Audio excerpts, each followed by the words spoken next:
DCC bank ಅಖಾಡಕ್ಕೆ Satish Jarkiholi entry. ಆಪ್ತನ ಗೆಲುವಿಗೆ ಹೇಗಿದೆ ಕಸರತ್ತು? ಸಾಹುಕಾರ್ ಸಪೋರ್ಟ್ ಗೆಲ್ತಾರ ವಿಶ್ವಾಸ್ ವೈದ್ಯ? ಅಖಾಡಕ್ಕೆ ಸಾಹುಕಾರ್.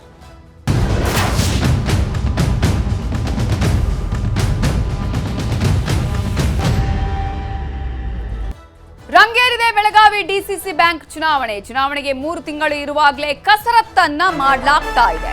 ಡಿಸಿಸಿ ಬ್ಯಾಂಕ್ ಅಖಾಡಕ್ಕೆ ಸತೀಶ್ ಜಾರಕಿಹೊಳಿ ಅವರು ಎಂಟ್ರಿ ಆಗಿದ್ದಾರೆ. ರಂಗೇರಿದೆ ಬೆಳಗಾವಿ ಡಿಸಿಸಿ ಬ್ಯಾಂಕ್ನ ಚುನಾವಣಾ ಕಸರತ್ತು. ಚುನಾವಣೆಗೆ ಇನ್ನೂ ಕೂಡ 3 ತಿಂಗಳಿದೆ. ಆದ್ರೆ ಮಾಡ್ಕೊಳ್ಬೇಕಾದ ತಯಾರಿಗಳು, ಪೂರ್ವ ಸಿದ್ಧತೆಗಳು, ಯಾರಿಗೆ ಸಪೋರ್ಟ್ ಮಾಡಬೇಕು, ಈ ಎಲ್ಲ ಸಭೆ ಸಮಾರಂಭಗಳು ಎಲ್ಲವೂ ಕೂಡ ನಡೀತಾ ಇದೆ. ಮೊನ್ನೆ ನಾವು ಗಮನಿಸಿದ್ವಿ, ಬಾಲಚಂದ್ರ ಜಾರಕಿಹೊಳಿ ಅವರು ಚುನಾವಣಾ ಅಖಾಡಕ್ಕೆ ಇಳಿದು ಈಗಾಗಲೇ ಅಲ್ಲಿ ಯಾವ ರೀತಿಯಾಗಿ ಸಪೋರ್ಟ್ ಮಾಡ್ತಾ ಇದ್ರು, ಸಿದ್ಧತೆಗಳನ್ನ ಮಾಡ್ಕೊಳ್ತಾ ಇದ್ರು ಅಂತ ಹೇಳಿ. ಇದೀಗ ಅಖಾಡಕ್ಕೆ ಸತೀಶ್ ಜಾರಕಿಹೊಳಿ ಅವರ ಎಂಟ್ರಿ ಆಗಿದೆ. ಸವದತ್ತಿ ಶಾಸಕ ತನ್ನ ಅತ್ಯಾಪ್ತ ಮಿತ್ರ ವಿಶ್ವಾಸ್ ವೈದ್ಯ ಪರ ಕ್ಯಾಂಪೇನ್ ಅನ್ನ ಮಾಡ್ತಿದ್ದಾರೆ. ಯರಗಟ್ಟಿಯಿಂದ ನಿರ್ದೇಶಕ ಸ್ಥಾನಕ್ಕೆ ವಿಶ್ವಾಸ್ ವೈದ್ಯ ಕಣಕ್ಕಿಳಿಯುತ್ತಾರೆ. ಈ ಕಾರಣಕ್ಕಾಗಿಯೇ PKPS ನಿರ್ದೇಶಕರ ಸಭೆಯನ್ನ ನಡೆಸಿದ್ದಾರೆ ಸತೀಶ್ ಜಾರಕಿಹೊಳಿ. ಶಾಸಕ ವಿಶ್ವಾಸ್ ವೈದ್ಯ ಅವರ ಪರವಾಗಿ ನಿಲ್ಲಿ ಅಂತ ಹೇಳಿ ಸಭೆಯಲ್ಲಿ ಸತೀಶ್ ಜಾರಕಿಹೊಳಿ ಅಲ್ಲಿ ಅವರ ಜನರ ಜೊತೆಗೆ ಮನವಿ ಮಾಡಿಕೊಂಡಿದ್ದಾರೆ. ಅವರು ರೈತರ ಶ್ರೇಯೋಭಿವೃದ್ಧಿಗೆ ನೆರವಾಗ್ತಾರೆ ಅಂತ ಹೇಳಿ ಪ್ರಚಾರವನ್ನ ಮಾಡಿದ್ದಾರೆ. ವಿಶ್ವಾಸ್ ವೈದ್ಯ ಅವರ ಪರವಾಗಿ ಬ್ಯಾಟಿಂಗ್ ಬೀಸಿದ್ದಾರೆ ಸತೀಶ್ ಜಾರಕಿಹೊಳಿ ಅವರು.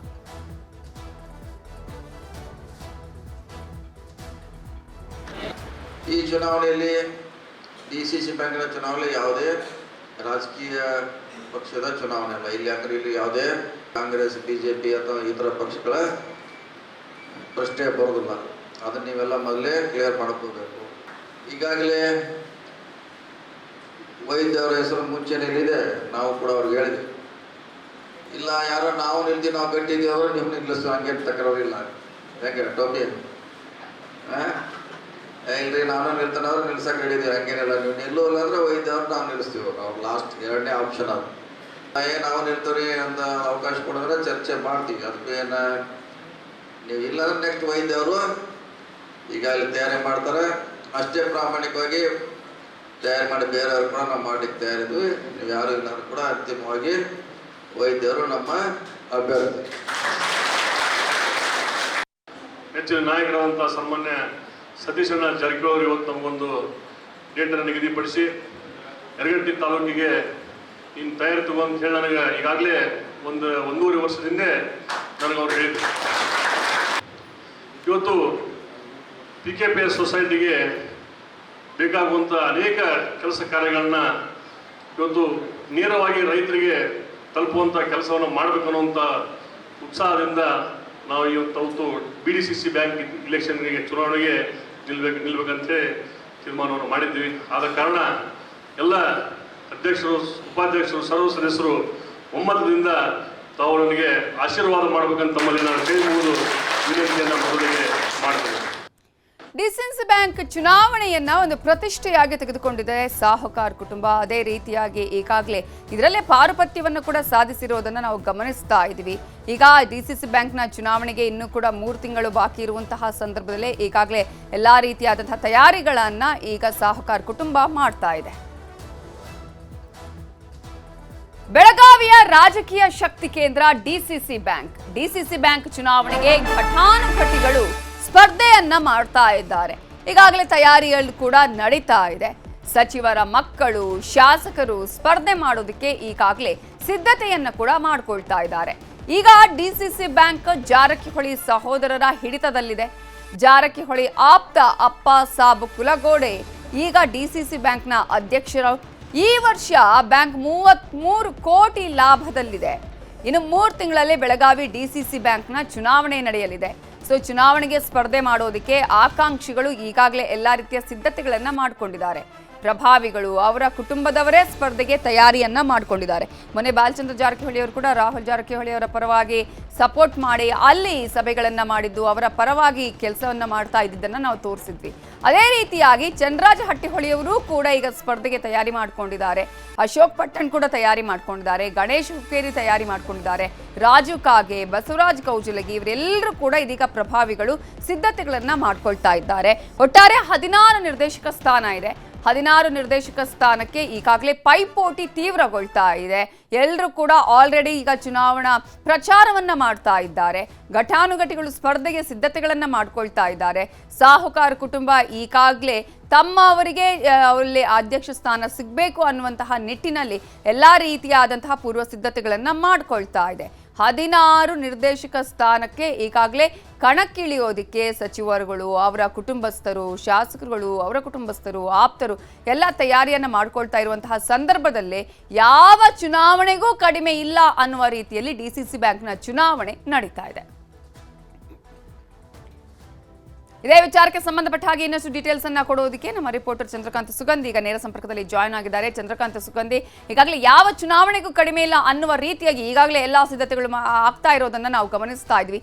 ಯಾಕೆ ಇಷ್ಟೊಂದು ಪಾರುಪತ್ಯವನ್ನ ಸಾಧಿಸಲೇಬೇಕು ಅಂತ ಹೇಳಿ ಇಂತಹ ಒಂದು ಸಿದ್ಧತೆಗಳನ್ನ ಮಾಡ್ಕೊಳ್ಳಲಾಗ್ತಾ ಇದೆ? ಮಹತ್ವ ಏನು? ನವಿತಾ ಜೈನ್, ಬೆಳಗಾವಿ ಜಿಲ್ಲೆಯಲ್ಲಿ ಲೋಕಸಭೆ ಮತ್ತು ವಿಧಾನಸಭೆ ಚುನಾವಣೆಗಿಂತ ಅತಿ ಹೆಚ್ಚು ತುರುಸಿರ್ತಕ್ಕಂಥದ್ದು, ಅತಿ ಹೆಚ್ಚು ಸ್ಪರ್ಧೆ, ಪೈಪೋಟಿ, ಹಣಾಹಣಿ ಇರ್ತಕ್ಕಂಥದ್ದು ಅದು ಡಿಸಿಸಿ ಬ್ಯಾಂಕ್ ಚುನಾವಣೆ. ಡಿಸಿಸಿ ಬ್ಯಾಂಕ್ ಚುನಾವಣೆ ಯಾಕೆಷ್ಟು ಮಹತ್ವ ಪಡೆದಿದೆ? ರಾಜ್ಯದಲ್ಲಿ ಅತ್ಯಂತ ಪ್ರತಿಷ್ಠಿತ ಬ್ಯಾಂಕ್ಗಳಲ್ಲಿ ಬೆಳಗಾವಿ ಡಿಸಿಸಿ ಬ್ಯಾಂಕ್ ಒಂದು. ಮತ್ತು ಈ ವರ್ಷ ಏನಂದ್ರೆ ಸುಮಾರು 3 ಲಕ್ಷ ಅಂದ್ರೆ 3,000 ಕೋಟಿಯಷ್ಟು ಹಣವನ್ನ ರೈತರಿಗೆ ಶೂನ್ಯ ಬಡ್ಡಿ ದರದಲ್ಲಿ ಬ್ಯಾಂಕ್ ನೀಡಿರ್ತಕ್ಕಂಥದ್ದು. ಹೀಗಾಗಿ ಸಾಕಷ್ಟು ಜನ ಬ್ಯಾಂಕ್ಗೆ ರೈತರು ಸಂಪರ್ಕ ಇರ್ತಾರೆ. ಒಂದು ವೇಳೆ ನಾವು ಡಿಸಿಸಿ ಬ್ಯಾಂಕ್ ನಿರ್ದೇಶಕರಾದ್ರೆ ಗ್ರಾಮೀಣ ಭಾಗದಲ್ಲಿ ಮತ್ತು ರೈತರೊಂದಿಗೆ ಸಂಪರ್ಕ ಮತ್ತು ಒಡನಾಟ ಹೆಚ್ಚಾಗುತ್ತೆ. ಇದು ಮುಂದಿನ ವಿಧಾನಸಭೆಯನ್ನ ಗೆಲ್ಲಕ್ಕೆ ಸುಲಭ ಅಂತಕ್ಕಂಥದ್ದು ಬೆಳಗಾವಿ ಜಿಲ್ಲೆಯ ರಾಜಕಾರಣಿಗಳ ಲೆಕ್ಕಾಚಾರ. ಮತ್ತು ಇನ್ನು ಡಿಸಿಸಿ ಬ್ಯಾಂಕ್ ನಿಂದ ಲಕ್ಷಾಂತರ ರೂಪಾಯಿ, ಕೋಟ್ಯಾಂತರ ರೂಪಾಯಿ ಸಾಲಗಳನ್ನ ವಿವಿಧ ಸಕ್ಕರೆ ಕಾರ್ಖಾನೆಗಳಿಗೆ ನೀಡಿರ್ತಕ್ಕಂಥದ್ದು. ಡಿಸಿಸಿ ಬ್ಯಾಂಕ್ ಯಾರ ಹಿಡಿತದಲ್ಲಿರುತ್ತೆ ಅದು ಬೆಳಗಾವಿ ಜಿಲ್ಲೆಯನ್ನ ಏನು ಕಪಿಮುಷ್ಟಿಯಲ್ಲಿ ಇಟ್ಕೋಬಹುದು, ಬೆಳಗಾವಿ ಜಿಲ್ಲೆಯಲ್ಲಿ ಆಳಬಹುದು ಅಂತಕ್ಕಂಥದ್ದು ಬಹುದಿನಗಳ ಲೆಕ್ಕಾಚಾರ ಆಗಿರ್ತಕ್ಕಂಥದ್ದು. ಈ ಹಿಂದೆ ದಿವಂಗತ ಉಮೇಶ್ ಕತ್ತಿ ಡಿಸಿಸಿ ಬ್ಯಾಂಕ್ ಮೇಲೆ ಹಲವು ವರ್ಷಗಳ ಕಾಲ ಹಿಡಿತವನ್ನು ನೋಡಿದ್ರು. ಆದ್ರೆ ಉಮೇಶ್ ಕತ್ತಿ ನಿಧನದ ಬಳಿಕ ಸಂಪೂರ್ಣವಾಗಿ ಜಾರಕಿಹೊಳಿ ಕುಟುಂಬ ಡಿಸಿಸಿ ಬ್ಯಾಂಕ್ ಮೇಲೆ ಹಿಡಿತವನ್ನು ಸಾಧಿಸಿ ಇತ್ತೀಚೆಗೆ ಮಾಜಿ ಸಂಸದ ರಮೇಶ್ ಕತ್ತಿ ಅವರನ್ನ ಅಧ್ಯಕ್ಷ ಸ್ಥಾನದಿಂದ ಕೆಳಗಿಳಿಸಿ ಅಪ್ಪಾಸಾಬ್ ಕುಲ್ಗುಡಿ ಅಂತಕ್ಕಂಥ ರಾಯಭಾಗದ ಡಿಸಿಸಿ ಬ್ಯಾಂಕ್ ನಿರ್ದೇಶಕರನ್ನ ಇಲ್ಲಿನ ಅಧ್ಯಕ್ಷರನ್ನಾಗಿ ಮಾಡಲಾಗಿತ್ತು. ಬಳಿಕ ಈಗ ಅಕ್ಟೋಬರ್ ನಲ್ಲಿ ಚುನಾವಣೆ ನಡೀತು. ಇದಕ್ಕಾಗಿ ಅಥಣಿಯಿಂದ ಹಿಡಿದು ಖಾನಾಪುರದವರೆಗೆ, ಮತ್ತೊಂದು ಕಡೆ ರಾಮದುರ್ಗದಿಂದ ಹಿಡಿದು ಬೆಳಗಾವಿವರೆಗೂ, ಬೆಳಗಾವಿಯಲ್ಲಿ ಸುಮಾರು 18 ವಿಧಾನಸಭಾ ಕ್ಷೇತ್ರಗಳಲ್ಲಿ ಅದೇ ಪೈಕಿ 15 ತಾಲೂಕುಗಳು ಬರ್ತವೆ. ತಾಲೂಕಿಗೆ ಒಬ್ಬರು ನಿರ್ದೇಶಕರಾಗಿ ಆಯ್ಕೆ ಆಗ್ತಾರೆ. ಈಗ ನಿರ್ದೇಶಕರಲ್ಲಿ ಒಬ್ಬರನ್ನ ಅಧ್ಯಕ್ಷರನ್ನಾಗಿ ಮಾಡ್ತಾರೆ ಮತ್ತು ಇತರೆ ಸಂಸ್ಥೆಗಳಿಂದ ಒಬ್ಬರನ್ನ ಆಯ್ಕೆ ಮಾಡುವಂತ ಒಟ್ಟು 16 ಸ್ಥಾನಗಳು ಡಿಸಿಸಿ ಬ್ಯಾಂಕ್ ಇರತಕ್ಕಂಥದ್ದು. ಹೀಗಾಗಿ ಎಲ್ಲಾ ತಾಲೂಕುಗಳಲ್ಲೂ ಕೂಡ ಈಗ ಹಾಲಿ ಶಾಸಕರು, ಸಂಸದರು ಮತ್ತು ಅವರ ಮಕ್ಕಳೆಲ್ಲರೂ ಕೂಡ ಭರ್ಜರಿಯಾಗಿ ತಯಾರಿಯನ್ನ ಮಾಡ್ತಿದ್ದಾರೆ. ಬೆಳಗಾವಿ ಡಿಸಿಸಿ ಬ್ಯಾಂಕ್ ನಲ್ಲಿ ಏನು ಅಕ್ಟೋಬರ್ 19ಕ್ಕೆ ಈಗ ಚುನಾವಣೆ ನಿಗದಿಯಾಗಿರ್ತಕ್ಕಂಥದ್ದು. ಹೀಗಾಗಿ ಸವದತ್ತಿ ತಾಲೂಕಿನಲ್ಲಿ ಯರಗಟ್ಟಿ ಇಷ್ಟು ದಿನ ಬರ್ತಾ ಇತ್ತು. ಈಗ ಯರಗಟ್ಟಿ ಪ್ರತ್ಯೇಕ ತಾಲೂಕಾಗಿದ್ದರಿಂದ ಯರಗಟ್ಟಿಯಿಂದ ಅಲ್ಲಿನ ಶಾಸಕ ವಿಶ್ವಾಸ್ ವೈದ್ಯವನ್ನ ಸ್ಪರ್ಧೆ ಮಾಡಕ್ಕೆ ಸಿದ್ಧತೆಯನ್ನು ಮಾಡಿಕೊಂಡಿದ್ದಾರೆ. ಈ ಒಂದು ಪೂರ್ವ ಸಿದ್ಧತಾ ಸಭೆಗೆ ಸಚಿವ ಸತೀಶ್ ಜಾರಕಿಹೊಳಿ ಕೂಡ ಹೋಗಿರ್ತಕ್ಕಂಥದ್ದು. ವಿಶ್ವಾಸ್ ವೈದ್ಯ ಅವರನ್ನ ಬೆಂಬಲಿಸಿ ಅನ್ನೋ ಮೂಲಕ ವಿಶ್ವಾಸ್ ವೈದ್ಯ ಸ್ಪರ್ಧೆಯನ್ನ ಖಚಿತಪಡಿಸಲಾಗಿದೆ. ವಿಶ್ವಾಸ್ ವೈದ್ಯ ಸವದತ್ತಿ ಶಾಸಕ ಆಗಿದ್ರು ಕೂಡ ಯರಗಟ್ಟಿ ತಾಲೂಕಿನಿಂದ ಪಿಕೆಪಿಎಸ್ ಸದಸ್ಯರ ಸಭೆಯನ್ನು ನಡೆಸುವ ಮೂಲಕ ಈ ಒಂದು ಚುನಾವಣೆ ಕಣಕ್ಕೆ ಧುಮುಕಿರ್ತಕ್ಕಂಥದ್ದು. ಮತ್ತೊಂದು ಕಡೆ ಕಿತ್ತೂರಿನಿಂದ ಬಾಬಾ ಸಾಹೇಬ್ ಪಾಟೀಲ್ ಅವರ ಸಹೋದರ ಸ್ಪರ್ಧೆ ಮಾಡ್ತಾ ಇದ್ದಾರೆ ಮತ್ತು ಖಾನಾಪುರದಲ್ಲಿ ಇಂಟ್ರೆಸ್ಟಿಂಗ್ ಫೈಟ್ ಈ ಬಾರಿ ಇರತಕ್ಕಂಥದ್ದು. ಯಾಕಂದ್ರೆ ಒಂದು ಕಡೆ ಖಾನಾಪುರದ ಕಾಂಗ್ರೆಸ್ ಮಾಜಿ ಶಾಸಕಿ ಅಂಜಲಿ ನಿಂಬಾಳ್ಕರ್ ಇದ್ದಾರೆ, ಮತ್ತೊಂದು ಕಡೆ ಎಂಎಲ್ಸಿ ಚಂದ್ರರಾಜ್ ಹೆಟ್ಟಿಹೊಳಿ ಇದ್ದಾರೆ. ಈ ನಡುವೆ ಎಂಇಎಸ್ ನ ಮಾಜಿ ಶಾಸಕ ಅರವಿಂದ್ ಪಾಟೀಲ್ ಕೂಡ ಜಾರಕಿಹೊಳಿ ಬಣದಿಂದ ಅಲ್ಲಿ ಸ್ಪರ್ಧೆ ಮಾಡುವಂತ ಸಾಧ್ಯತೆಗಳಿದೆ. ಈಗಾಗಲೇ ಬಾಲಚಂದ್ರ ಜಾರಕಿಹೊಳಿ ಅವರ ಪರವಾಗಿ ಹೋಗಿ ಪ್ರಚಾರವನ್ನ ಮಾಡಿ ಕೂಡ ಬಂದಿರತಕ್ಕಂಥದ್ದು. ಬಾಲಚಂದ್ರ ಜಾರಕಿಹೊಳಿ ಈಗಾಗಲೇ ಬೆಳಗಾವಿ ಜಿಲ್ಲೆಯಾದ್ಯಂತ ಸಂಚಾರವನ್ನ ಮಾಡ್ತಾ ಇದ್ದಾರೆ. ಮತ್ತೊಂದು ಕಡೆ ಈಗ ಸತೀಶ್ ಜಾರಕಿಹೊಳಿ ಕೂಡ ಈಗ ಒಂದು ಡಿಸಿಸಿ ಬ್ಯಾಂಕ್ ಚುನಾವಣಾ ಕಣಕ್ಕೆ ಇಳಿದಿರತಕ್ಕಂಥದ್ದು. ಜಾರಕಿಹೊಳಿ ಪರ್ಯಾಯವಾಗಿ ಒಂದು ಬಣ ಸೃಷ್ಟಿಯಾಗುತ್ತೆ ಅಂತಕ್ಕಂಥ ಅನುಮಾನಗಳು ಬೆಳಗಾವಿ ಜಿಲ್ಲೆಯಲ್ಲಿದೆ. ಆದ್ರೆ ಯಾರ ನೇತೃತ್ವ ವಹಿಸ್ತಾರೆ ಇದ್ರದ್ದು ಅನ್ನೋದು ಕೂಡ ಸಾಕಷ್ಟು ಕುತೂಹಲಕ್ಕೆ ಕಾರಣವಾಗಿದೆ. ನವಿತಾ ಜೈನ್. ಚಂದ್ರಕಾಂತ್, ಈಗಾಗಲೇ ನೀವು ಹೇಳಿದಾಗೆ ಇನ್ನೊಂದು ಬಣ ಅಂತ ಹೇಳಿದ್ರೆ ಅಂದ್ರೆ ಒಂದ್ ಕಡೆ ಈಗಾಗಲೇ ಲಕ್ಷ್ಮೀ ಹೆಬ್ಬಾಳ್ಕರ್ ಕುಟುಂಬ ಆಗಿರ್ಬೋದು ಅಥವಾ ಯಾರು ಇದನ್ನ ಹೊರತುಪಡಿಸಿ ಇದ್ದಾರೆ, ಪ್ರತಿಯೊಬ್ಬರು ಸೆಪರೇಟ್ ಆಗಿ ನಿಲ್ಲುವಂತಹ ಚಾನ್ಸಸ್ ಕೂಡ ಕಾಣಿಸ್ತದೆ. ಅವರೆಲ್ಲರೂ ಕೂಡ ಒಂದು ಬಣ ಆಗುವಂತಹ ಸಾಧ್ಯತೆಗಳಿದೆಯಾ? ಅಂತಹ ಏನಾದರೂ ಲಕ್ಷಣಗಳು ಇದೆಯಾ? ಆ ತರದ ಏನಾದರೂ ಸಭೆಗಳನ್ನ ಏನಾದರೂ ನಡೆಸಲಾಗ್ತಾ ಇದೆಯಾ? ಹೇಗೆ?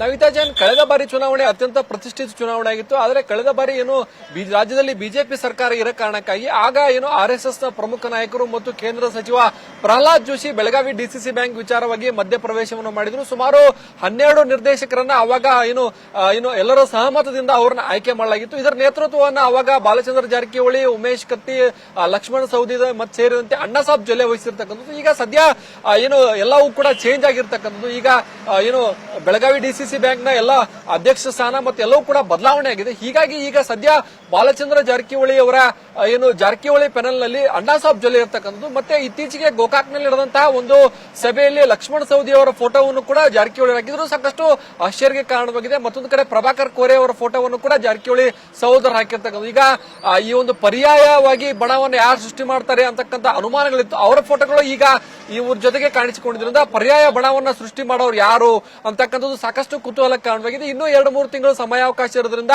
ಯಾರು ಪರ್ಯಾಯ ಬಣದ ನಾಯಕತ್ವವನ್ನು ವಹಿಸ್ತಾರೆ ಅಂತಕ್ಕಂಥದ್ದು ಸಾಕಷ್ಟು ಕುತೂಹಲಕ್ಕೆ ಕಾರಣವಾಗಿದೆ. ಈಗಾಗಲೇ ಏನು ಕಾಂಗ್ರೆಸ್ನ ಶಾಸಕ ಅಶೋಕ್ ಪಟ್ನಲ್ ಇರತಕ್ಕಂಥ ರಾಮದುರ್ಗದಲ್ಲಿ ಹೋಗಿ ಬಾಲಚಂದ್ರ ಜಾರಕಿಹೊಳಿ ಅಲ್ಲಿನ ಬಿಜೆಪಿಯ ಏನು ಪರಾಜಿತ ಮತ್ತು ಟಿಕೆಟ್ ವಂಚಿತ ಮಹದೇವಪ್ಪ ಯಾದವ್ ಅವರನ್ನ ಕೂರಿಸಿಕೊಂಡು ಒಂದು ಸಭೆಯನ್ನು ಮಾಡಿ ಸ್ಪಷ್ಟವಾಗಿ ಅಲ್ಲಿ ಈಗ ಏನು ಅಶೋಕ್ ಪಟ್ಟಣ್ ಜಾರಕಿಹೊಳಿ ಗುಂಪಿನಲ್ಲಿ ಇಲ್ಲ, ಅವರು ಪ್ರತ್ಯೇಕವಾಗಿ ಸ್ಪರ್ಧೆ ಮಾಡೋದು ಖಚಿತವಾಗುತ್ತೆ. ಹೀಗೆ ಹಲವು ತಾಲೂಕುಗಳಲ್ಲಿ ವಿಭಿನ್ನ ಲೆಕ್ಕಾಚಾರವನ್ನ ಜಾರಕಿಹೊಳಿ ಸಹೋದರರು ಹಾಕಿರ್ತಕ್ಕಂಥದ್ದು. ಹೀಗಾಗಿ ಇನ್ನು 2-3 ತಿಂಗಳಿದೆ, ಯಾವುದು ಪ್ರತ್ಯೇಕ ಬಣ ಆಗುತ್ತೆ ಮತ್ತು ಆ ಬಣ ಎಷ್ಟು ಆಕ್ಟಿವ್ ಆಗಿರುತ್ತೆ ಮತ್ತು ಆ ಬಣದ ಜೊತೆಗೆ ಯಾರೆಲ್ಲ ಗುರುತಿಸ್ಕೊಳ್ತಾರೆ. ಯಾಕಂದ್ರೆ ಈಗ ಅಧಿಕಾರ ಇರತಕ್ಕಂಥದ್ದು ಸತೀಶ್ ಜಾರಕಿಹೊಳಿ ಕೈಯಲ್ಲಿ. ಸತೀಶ್ ಜಾರಕಿಹೊಳಿ ಜಿಲ್ಲಾ ಉಸ್ತುವಾರಿ ಸಚಿವರಾಗಿದ್ದಾರೆ. ಈ ಬಾರಿ ಡಿಸಿಸಿ ಬ್ಯಾಂಕ್ ಅಧ್ಯಕ್ಷರ ಆಯ್ಕೆ ಸಂದರ್ಭದಲ್ಲಿ ಸತೀಶ್ ಜಾರಕಿಹೊಳಿ ನಿರ್ಣಾಯಕ ಪಾತ್ರವನ್ನು ವಹಿಸಿದ್ರು. ಅಣ್ಣಾಸಾಬ್ ಜೊಲ್ಲೆ ಆಗ್ತಾರೆ ಅಧ್ಯಕ್ಷರು ಅಂತ ಹೇಳಿ ಆಗ್ತಿತ್ತು. ಆದರೆ ಕೊನೆ ಗಳಿಗೆಯಲ್ಲಿ ಎಂಟ್ರಿ ಕೊಟ್ಟಂತಹ ಸತೀಶ್ ಜಾರಕಿಹೊಳಿ ತಮ್ಮ ಆಪ್ತ ಮತ್ತು ರಾಯಭಾಗದ ಏನು ಅಪ್ಪಾಸಾಬ್ ಕುಲಗುಡೆ ಅವರ ಅಧ್ಯಕ್ಷರನ್ನಾಗಿ ಮಾಡಿದ್ರು. ಇದರಿಂದ ಸತೀಶ್ ಜಾರಕಿಹೊಳಿ ಹಲವು ಲೆಕ್ಕಾಚಾರ ಇತ್ತು.